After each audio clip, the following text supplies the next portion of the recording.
जय हिंद। नमस्कार दोस्तों, मैं धर्मेंद्र गोस्वामी पुनः स्वागत करता हूं आपके अपने YouTube चैनल सिद्धेश्वर क्लासेस पर। मैं आपको सबको तहे दिल से हाथ जोड़ करके धन्यवाद देना चाहूंगा। आपकी अपनी जो YouTube फैमिली है वो 1000 प्लस हो चुकी है, तो धन्यवाद सभी को, स्टूडेंट दोस्त सभी को। तो दोस्तों, आज मैं जिस उद्देश्य से यहाँ पर उपस्थित हुआ हूं उसके पीछे मैं आपको एक ऐसी शख्सियत से मिलाने जा रहा हूं जिन्होंने विषम परिस्थितियों में रह करके अपनी सफलता के परचम लहराया और हजारों स्टूडेंट के वो आइडियल रहे हैं। प्रेजेंट टाइम में वो और कोई नहीं, मेरे बड़े भैया हैं। बड़े भैया कम, मेरे पिता तुल्य। जब से पिताजी छोड़ के गए और लेटेस्ट में 7 नवंबर को माताजी और छोड़ के गई, तब से उनका जो सहारा है, मेरे लिए जो सानिध्य है, वो मैं जितनी बताऊं उतना कम है। तो मैं उन्हीं से आपको मिलवाने जा रहा हूं। वो 2012 में सेकंड ग्रेड में सिलेक्टेड है, NET MA BEd select qualified हैं। हजारों स्टूडेंट को उन्होंने अपने लक्ष्य पर पहुंचाया है। उनके कई सारे स्टूडेंट पुलिस, पटवारी, ग्राम सेवक और पुलिस में ईटीसी जो गवर्नमेंट जॉब है उनमें सिलेक्टेड हैं। वो आज से हमारे साथ जुड़ करके हिंदी से संबंधित, हिंदी से रिलेटेड, हिंदी एक ऐसा सब्जेक्ट है जो ऑल ऑफ कंपटीशन एग्जाम में आता है। उनके द्वारा पढ़ाए गए स्टूडेंट 99 नंबर तक लाए हैं। जो साहित्य, हिंदी साहित्य और हिंदी अनिवार्य है 10th 12th लेवल में, तो वहां लाना बहुत ज्यादा वो एक कठिन हो जाता है। तो उनका जो सानिध्य अगर मान लो हमें मिल जाएगा तो हमारा जो यूट्यूब चैनल है, हमारा जो परिवार है वो भी और आगे बढ़ेगा और उनके मार्गदर्शन में हम बहुत कुछ सीख पाएंगे। तो मैं कहूंगा कि उनके लिए 2 लाइनें हैं कि बिना कुछ किए जय जयकार नहीं होती और मेहनत करने वालों की हार नहीं होती।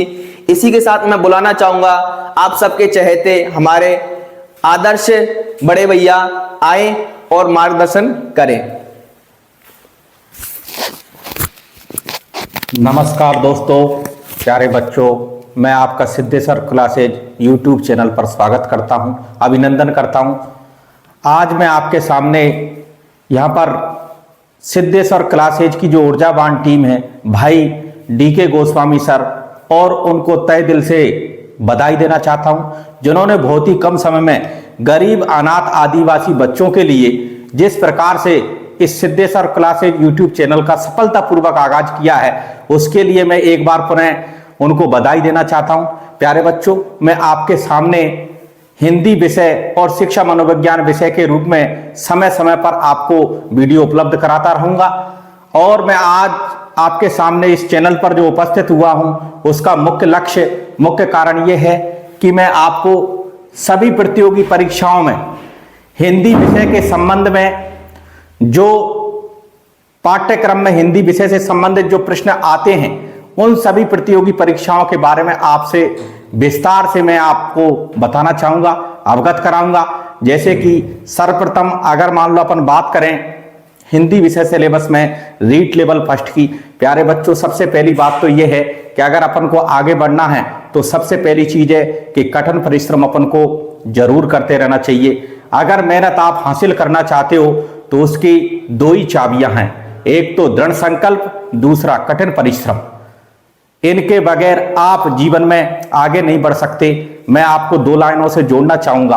तूफान में ताश का घर नहीं बनता, तूफान में ताश का घर नहीं बनता, रोने से बिगड़ा मुकद्दर नहीं बनता, रोने से बिगड़ा मुकद्दर नहीं बनता। दुनिया को जीतने का हौसला रखो यारो, दुनिया को जीतने का हौसला रखो यारो। एक हार से कोई फकीर, एक हार से कोई फकीर, और एक जीत से कोई सिकंदर नहीं बनता, एक जीत से कोई सिकंदर नहीं बनता।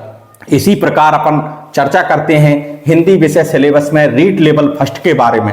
रीट लेवल फर्स्ट के बारे में आपको मैं बताना चाहूंगा कि इसमें 30 प्रश्न पूछे जाते हैं और वो 30 प्रश्न 30 अंक निर्धारण के रूप में हैं। प्री सिलेबस के बारे में अपन चर्चा कर रहे हैं, जिसमें सर्वप्रथम बिंदु है अपने अपठित गद्यांश और अपठित पद्यांश। इनको आपको ध्यानपूर्वक पढ़ करके और उनमें से व्याकरण संबंधी प्रश्नों का उत्तर वहां पर देना होता है।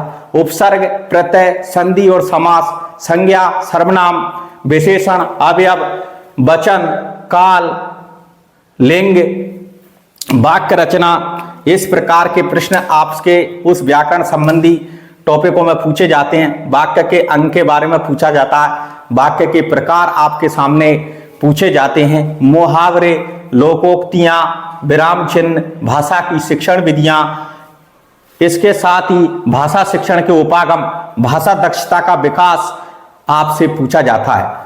भाषाई कौशलों का विकास किस प्रकार से होता है, मैं आपको बताना चाहूंगा कि जिस प्रकार जब शिशु छोटा होता है तो उसकी 4 प्रकार की जो नैसर्गिक क्रिया होती हैं वो सर्वप्रथम शुरू होती हैं सुनने से।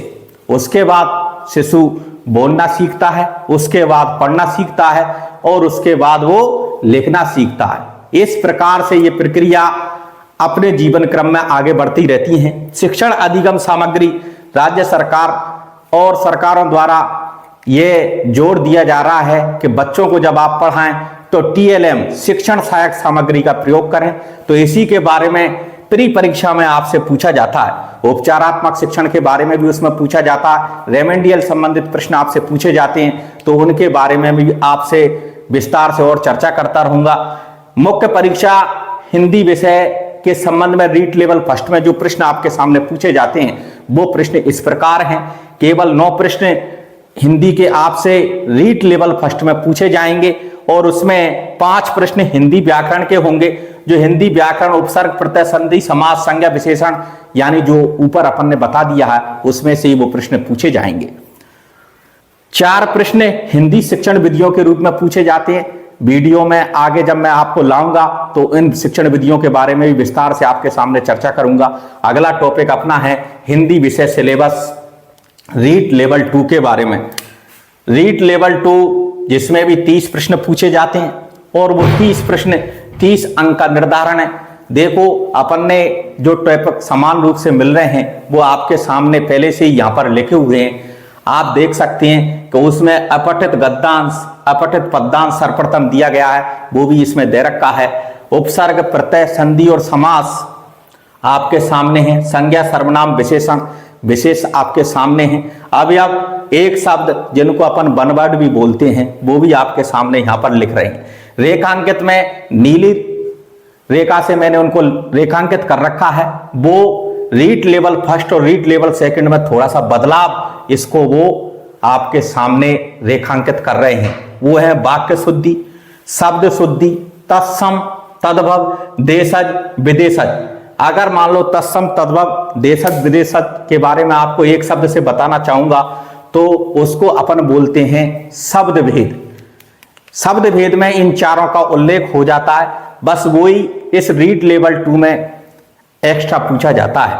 वाक्य रचना, वाक्य के अंग, वाक्य के प्रकार, पदबंध, मुहावरे, लोकोक्तियां, चिन्ह, भाषा की शिक्षण विधि, भाषा शिक्षण के उपागम, भाषा दक्षता का विकास, TLM सामग्री जिसके बारे में आपसे पूछा जाता है उसके संबंध में भी प्रश्न इसमें पूछे जाते हैं। इसी प्रकार अगर अपन आगे चर्चा करना चाहें तो हिंदी विषय रीट लेवल 2 मुख्य परीक्षा के बारे में, मुख्य परीक्षा के बारे में जब अपन चर्चा करेंगे तो आपके सामने जो अपन ने ऊपर चर्चाएं की हैं दोनों पाठ्यक्रमों के विषय में, तो उनमें लगभग समानता है। रीट लेवल 2 में भी लगभग वही चीजें पूछी जाती हैं। कुछ जो थोड़ी सी हटके हैं उनको हमने चिन्हित करके गागर में सागर भरने का काम आपके सामने किया। शॉर्ट एंड स्वीट में यहां पर लिखा है रीट मुख्य परीक्षा हिंदी लेवल 2 में 150 प्रश्न पूछे जाते हैं, जिसमें हिंदी विषय का आपके सामने 60 प्रश्न आते हैं जिसके 120 अंक निर्धारित रहते हैं। जीके के 65 प्रश्न आते हैं जिनके 130 अंक निर्धारित रहते हैं। हिंदी शिक्षण विधियों के 10 प्रश्न आते हैं और जिसके 20 अंक निर्धारित हैं। इसी के साथ सूचना तकनीकी के 5 प्रश्न पूछे जाते हैं और सूचना तकनीकी के 10 अंक निर्धारित हैं। आगे अपन चर्चा कर रहे हैं शिक्षा मनोविज्ञान जाते हैं और वो 10 प्रश्न 20 अंकों का निर्धारण किए हुए हैं। इस प्रकार हिंदी विषय परीक्षा के बारे में अपन जब चर्चा कर रहे थे रीट लेवल 2 मुख्य परीक्षा के बारे में, तो प्यारे बच्चों मैं आपको बताना चाहूंगा कि उसमें 150 प्रश्न टोटल पूछे जाते हैं, जिसमें सब्जेक्ट का निर्धारण 60 प्रश्नों का रहता है। जिस प्रकार अपन हिंदी विषय के बारे में चर्चा कर रहे हैं तो उसमें 60 प्रश्न हिंदी विषय के पूछे जाएंगे और उनका 120 अंक का निर्धारण है। जैसे कि अगर कोई गणित विज्ञान का विद्यार्थी है तो उसके लिए 60 प्रश्न गणित विज्ञान के कंबाइंड रूप में पूछे जाएंगे, जिसमें 30 प्रश्न तो विज्ञान के रहते हैं और 30 प्रश्न गणित के रहते हैं। कोई छात्र अगर मान लो एसएसटी का है तो उसके लिए भी 60 प्रश्न एसएसटी से संबंधित पूछे जाते हैं। इस प्रकार अगर आप बात करें तो मुख्य परीक्षा में 60 प्रश्न विषय निर्धारण के रूप में रहते हैं और उनका बहुत ही चयन में रोल रहता है। इसी के मैं आपको बताना चाह रहा था कि इस प्रकार से आपके सामने जो पाठ्यक्रम है वो लगभग समान ही है। कुछ चीजें जो हैं उनको हम विस्तार से आपके सामने बता रहे हैं और शॉर्ट एंड स्वीट मैंने यहां पर लिखा है। हिंदी वर्णमाला का ज्ञान, शब्द विचार, संज्ञा सर्वनाम क्रिया विशेषण, बेकारी शब्द, लिंग वचन कारक, वाच्य से जो परिवर्तन होते हैं उनके संबंध में आपसे प्रश्न पूछे जाएंगे। शब्द शक्ति, जो कि अभी तक दोनों परीक्षाओं में इसका उल्लेख नहीं है प्री में, लेकिन शब्द शक्ति आपसे इसमें पूछी जाती है मुख्य परीक्षा हिंदी लेवल 2 में। और ये 3 शब्द शक्तियां हैं, अभिधा, लक्षणा और व्यंजना। पारिभाषिक शब्दावली इसमें पूछी जाती है, जिसमें आपसे कोई इंग्लिश वर्ड जो कि प्रशासनिक क्षेत्रों में उन शब्दों को अपन काम लेते हैं तो उनके वर्डों के माध्यम से आपको हिंदी शब्दावली के रूप में पूछ सकता है और ऐसे प्रश्न उनसे पूछे जाते हैं। इसी प्रकार अपन चर्चा कर रहे हैं सीईटी। सीईटी में जो आता है वो लगभग अपन ने जो चर्चा की है REET level first, REET level second, उन्हीं में से ही ऐसे प्रश्न उठे में। देखो 2 प्रकार की परीक्षाएं जो होती हैं, एक तो 12वीं स्तर की और एक ग्रेजुएशन स्तर की। इन दोनों परीक्षाओं में हिंदी की जो बात करें अपन, उसमें 10 प्रश्न उठ करके आते हैं और वो व्याकरण के वो जो प्रश्न रहते हैं वो अपन बहुत ही बड़े लेवल की व्याकरण आपके सामने मैंने आपको यहां बताई है। इन्हीं में से उठ करके वो प्रश्न आपके सामने आते हैं। तो इस प्रकार सीईटी को ये सब सिलेबस कवर किए हुए हैं। आगे मैं आपको बताना चाहूंगा पीटीईटी, प्री डीएलएड परीक्षा के बारे में। इस परीक्षा में हिंदी विषय का जो महत्व है वो इस प्रकार है। पीटीईटी में 50 प्रश्न पूछे जाते हैं और उनका अंक निर्धारण 150 अंक है। बीएसटीसी या प्री डीएलएड परीक्षा जिसको कहते हैं, इसमें 30 प्रश्न पूछे जाते हैं और इनका अंक निर्धारण 90 अंक है। आपके समक्ष सिलेबस इस प्रकार है। वर्ण विचार, संज्ञा सर्वनाम, उपसर्ग, प्रत्यय, शब्द भेद, तत्सम, तद्भव, देशज शब्द, ये आपके सामने पूछे जाते हैं। शब्द शुद्धि, एकार्थक, समनार्थक शब्द आपके सामने पूछे जाते हैं। विलोम शब्द, प्रतिलोम शब्द, समश्रुति, भिन्नार्थक, शब्द युग्म इसमें पूछा जाता है। अगर अपन देखें प्री डीएलएड और पीटीईटी में मुख्यतः सिलेबस में जो अंतर है वो इस प्रकार रेखांकित है। आपको पीटीईटी में संज्ञा सर्वनाम, एकार्थक, समनार्थक शब्द अधिक रूप से पढ़ना पड़ता है। बाकी इन दोनों के सिलेबस में बहुत कुछ समानता है जो आपके सामने लिखी हुई है। जो समानता इनमें नहीं है उनको मैंने पहले ही रेड से रेखांकित कर दिया है। आगे अपन चर्चा करेंगे हिंदी विषय सिलेबस में पीएसआई पेपर के बारे में। PSI paper police sub inspector परीक्षा। पुलिस सब इंस्पेक्टर परीक्षा, देखो बच्चों, रुतबे की नौकरी होती है तो इस प्रकार इसमें थोड़ा सा बदलाव है। और थोड़ा सा बदलाव यह है कि अगर अपन इसके बारे में चर्चा करेंगे तो थोड़ा गहराई से प्रश्न इसमें से पूछे जाते हैं। और इसका सिलेबस इस प्रकार से है। एक पूरा की पूरा पेपर हिंदी विषय का अलग से निर्धारित रहता है पीएसआई परीक्षा को पास करने के लिए। और अगर 100 प्रश्न इसमें पूछे जाते हैं जिनका 200 अंक का निर्धारण है। नेगेटिव मार्किंग के रूप में 1/3 अंक इसमें काटा जाता है। आपके सामने शब्द रचना, संधि, समास, उपसर्ग, प्रत्यय इसमें पूछा जाता है। शब्द प्रकार, तत्सम, तद्भव, देशज, विदेशज, ये शब्द भी इसमें पूछे जाते हैं। संज्ञा, सर्वनाम, विशेषण, क्रिया, अवयव, क्रिया विशेषण, संबंध सूचक, विस्मादिबोधक, निपात, ये इसमें पूछे जाते हैं। शब्द ज्ञान में अगर अपन चर्चा करें तो पर्यायवाची, विलोम शब्द, युग्म शब्द, वाक्यांशों के लिए एक शब्द, वन वर्ड भी इसमें पूछा जाता है। भिन्नार्थक शब्द, समानार्थी शब्द, यह भी इसमें पाठ्यक्रम में शामिल है। शब्द चयन जिसमें संबंधवाची, जो कि मैंने रेड से रेखांकित कर रखा है, एक तरह से यह अलग से पूछा जाता है। इसका उल्लेख अन्य पाठ्यक्रम में अभी तक नहीं हुआ है। शब्द शुद्धि, प्रसर्ग, लिंग, वचन, काल, वृत्ति, पक्ष, वाच्य, इसमें भी रेखांकित आपके सामने कर रखा है। काल, वृत्ति, पक्ष, वाच्य, ये एक प्रकार से इसमें एक्स्ट्रा रूप में पूछा जाता है, जिसका उल्लेख अन्य पाठ्यक्रम में अभी तक नहीं हुआ है। वाक्य रचना, वाक्य शुद्धि, ब्राह्म चिन्हों का प्रयोग, मुहावरे और लोकोक्तियां इसमें पूछी जाती हैं। पारिभाषिक शब्दावली के रूप में भी इसमें चर्चा की जाती है और पारिभाषिक शब्दावली में दो तरह के प्रश्न इसमें पूछे जाते हैं। एक तो प्रशासनिक जो शब्द पारिभाषिक रूप से प्रयोग में होते हैं, दूसरे विधिक शब्द जिनको कानूनी प्रक्रिया के रूप में अपन काम में लेते हैं। ऐसे शब्दों का ज्ञान पीएसआई के लिए होना चाहिए, क्योंकि वो अपने जीवन में धाराएं लगाने का काम और कई न्याय करने का काम वो करता है। तो इस प्रकार से इन शब्दों का ज्ञान उसमें होना चाहिए। इस प्रकार के इस सिलेबस के ऊपर अपन ने चर्चा की। तो प्यारे बच्चों, अगर आपको जीवन में आगे बढ़ना है तो सबसे पहली चीज है कठिन परिश्रम। बिना कठिन परिश्रम के आप आगे नहीं बढ़ सकते। शॉर्टकट चलता नहीं है। मैं दो लाइनों से आपको पुनः जोड़ना चाहूंगा। बेहतर से बेहतर की तलाश करो, बेहतर से बेहतर की तलाश करो। मिल जाए नदी तो समंदर की तलाश करो, मिल जाए नदी तो समंदर की तलाश करो। टूट जाता है शीशा पत्थर की चोट से, टूट जाता है शीशा पत्थर की चोट से। टूट जाए पत्थर, ऐसे शीशे की तलाश करो, ऐसे शीशे की तलाश करो। जय हिंद। तो दोस्तों, जैसा कि आपके, हमारे और सबके चहेते सर ने और मेरी भी वो एक आइडियल अध्यापक रहे हैं, इसलिए मैं भी यहाँ उनको सर संबोधित करूंगा, पिता तुल्य बड़े भैया को। उन्होंने आपको विस्तृत रूप से सारा सिलेबस बता दिया, जो कि हमारे रीट में, प्री में और मेंस का लेवल 1 का और लेवल 2 का उनका भी उन्होंने जिक्र कर लिया है। इसके साथ ही जो पीटीटी और प्री डीएलएड जो होती है, बीएचटीसी जिसको बोला जाता, उनमें हिंदी का एक अहम रोल रहता है।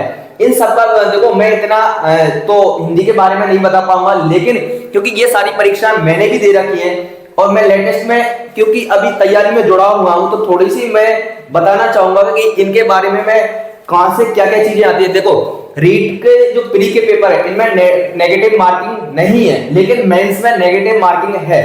और बीएचटीसी और जो पीटीईटी के जो एग्जाम होते हैं, इनमें भी नेगेटिव मार्किंग नहीं होती है। तो हिंदी इनमें अहम रोल रखने वाली है। और इसके साथ साइकोलॉजी और शिक्षण विज्ञान वो भी एक अहम है और ये बहुत डिफिकल्ट पड़ता है और इनमें बड़े भैया ने महारत हासिल कर रखी है।